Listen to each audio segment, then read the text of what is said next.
Canterville Ghost. Mr. Hiram B. Otis was a rich American from New York. He had come to live and work in England, but he did not want to live in London. He did not want to live in the city.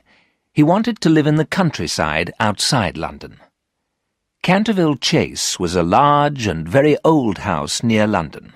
Lord Canterville, the owner, wanted to sell it, so Mr. Hiram B. Otis visited Lord Canterville.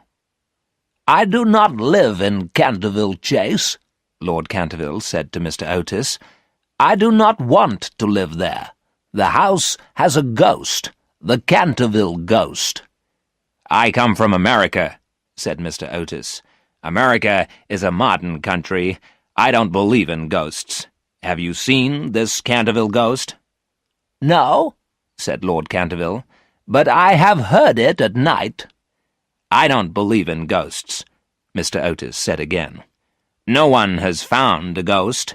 No one has put a ghost in a museum, and you haven't seen this ghost either." "But several members of my family have seen it," said Lord Canterville. "My aunt saw the ghost. She was so frightened that she was ill for the rest of her life. Also, the servants have seen it, so they will not stay in the house at night. Only the housekeeper, Mrs. Umney, lives in Canterville Chase. Mrs. Umney lives there alone." "I want to buy the house," said Mr. Otis. "I'll buy the ghost as well. Will you sell Canterville Chase? Will you sell the ghost?" "Yes, I will," said Lord Canterville. "But please remember, I told you about the ghost before you bought the house."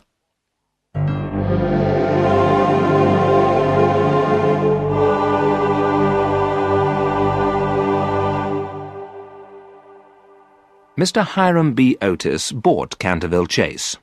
Then his family came to England from America.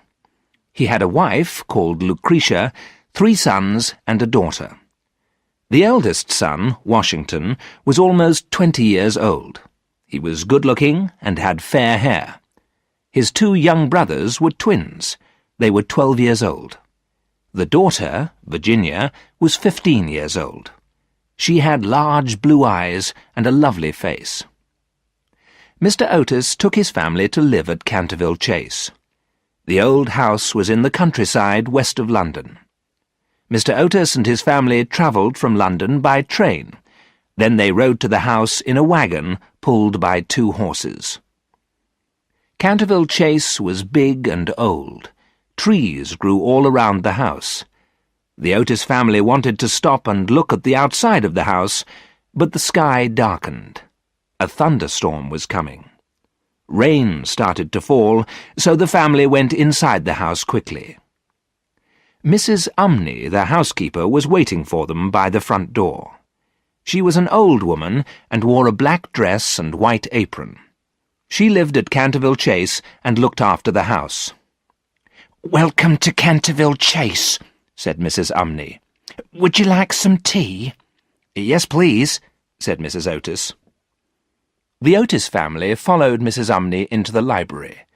There was a big table in the centre of the room and many chairs. Mrs. Umney put teacups on the table, then she brought a pot of tea. The Otises sat in the library and drank their tea. They looked out of a large window at the rain. The rain was falling heavily, and the sky was black. They heard thunder, and they saw lightning. Mrs. Otis looked around the room. There were many books on bookshelves. There were paintings on the walls. There was also a red stain on the floor. The red stain was by the fireplace. "What is this red stain?" Mrs. Otis asked Mrs. Umney. "It is blood," answered the old housekeeper in a quiet voice. "I don't want a blood stain in my library," said Mrs. Otis. "Please remove the stain. Please clean the floor immediately." The old woman smiled. "It is the blood of Lady Eleanor de Canterville. She was murdered by her husband, Sir Simon de Canterville, in 1575. The blood stain has been here for over 300 years. It cannot be removed." "Nonsense," said Washington Otis.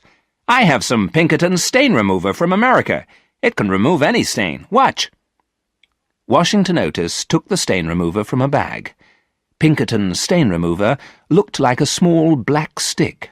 He rubbed the stick on the blood stain.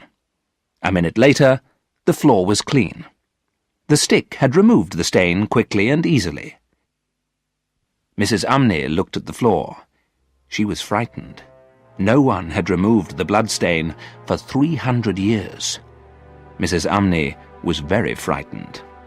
"Pinkertons can remove anything," said Washington Otis. "The blood stain has gone."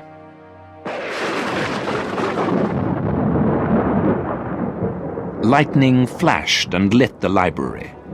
Thunder crashed over the house. Mrs. Umney fainted. Mr. and Mrs. Otis ran across the library. They helped the old housekeeper, who lay on the floor. Mrs. Umney's eyes were closed and her face was pale.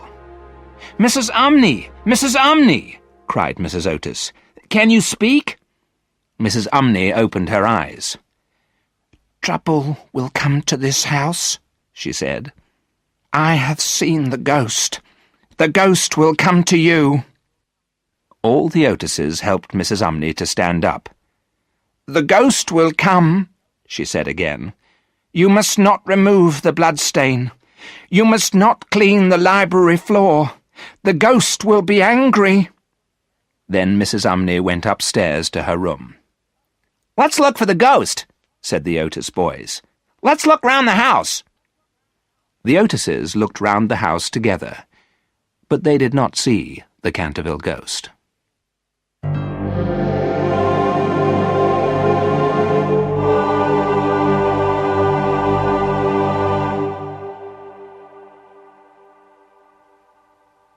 That night the family went to bed early.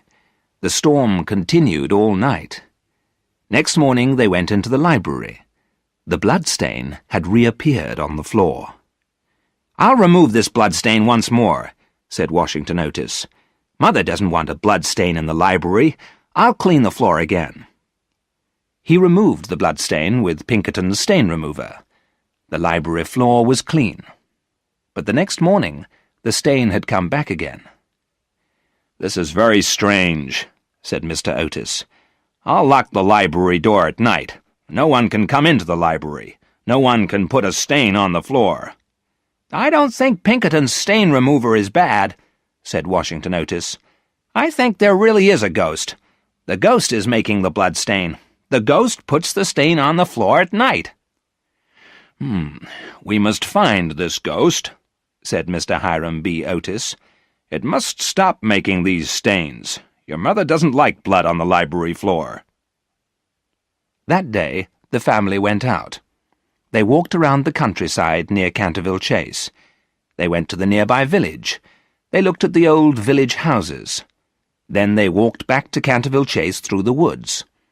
It was a summer evening, and the weather was fine. It was late when they got back to the house. The Otises were hungry and tired. After eating supper, they went to bed. The bedrooms were upstairs. There was a long corridor upstairs. The bedroom doors were along this corridor. Mr. Otis woke up after midnight. There was a strange noise outside his room. The sound was like metal chains.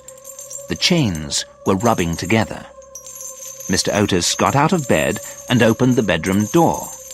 He looked into the corridor. He saw the Canterville Ghost in the corridor. The ghost was an old man with burning red eyes. He had long grey hair and wore very old-fashioned clothes. There were chains on his hands and feet. He was rubbing the chains together so they made a noise. "My dear sir, your chains make a terrible noise," Mr. Otis said to the ghost. "You must put some oil on those chains. Here is some Tammany Rising Sun oil from the United States. Please put the oil on your chains." Mr. Otis put a bottle of oil on a table in the corridor. Then he closed his bedroom door and went back to bed. The Canterville Ghost was very surprised. He had lived in Canterville Chase for 300 years.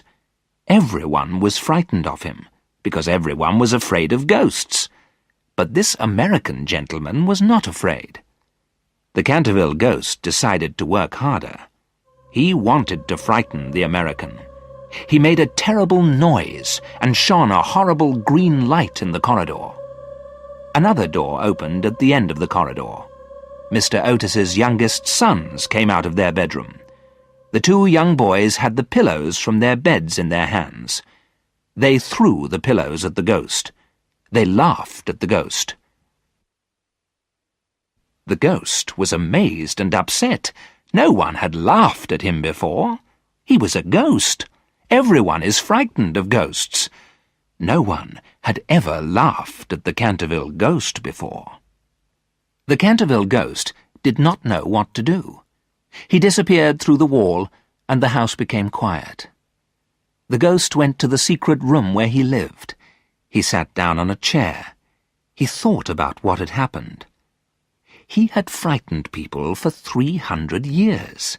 He had looked through windows and frightened the servants. He had knocked on bedroom doors. He had frightened people in their beds. He had blown out candles in the night. He had turned green and made noises with his chains. Everyone had always been frightened. No one had given him rising sun oil to put on his chains. No one had thrown pillows at him.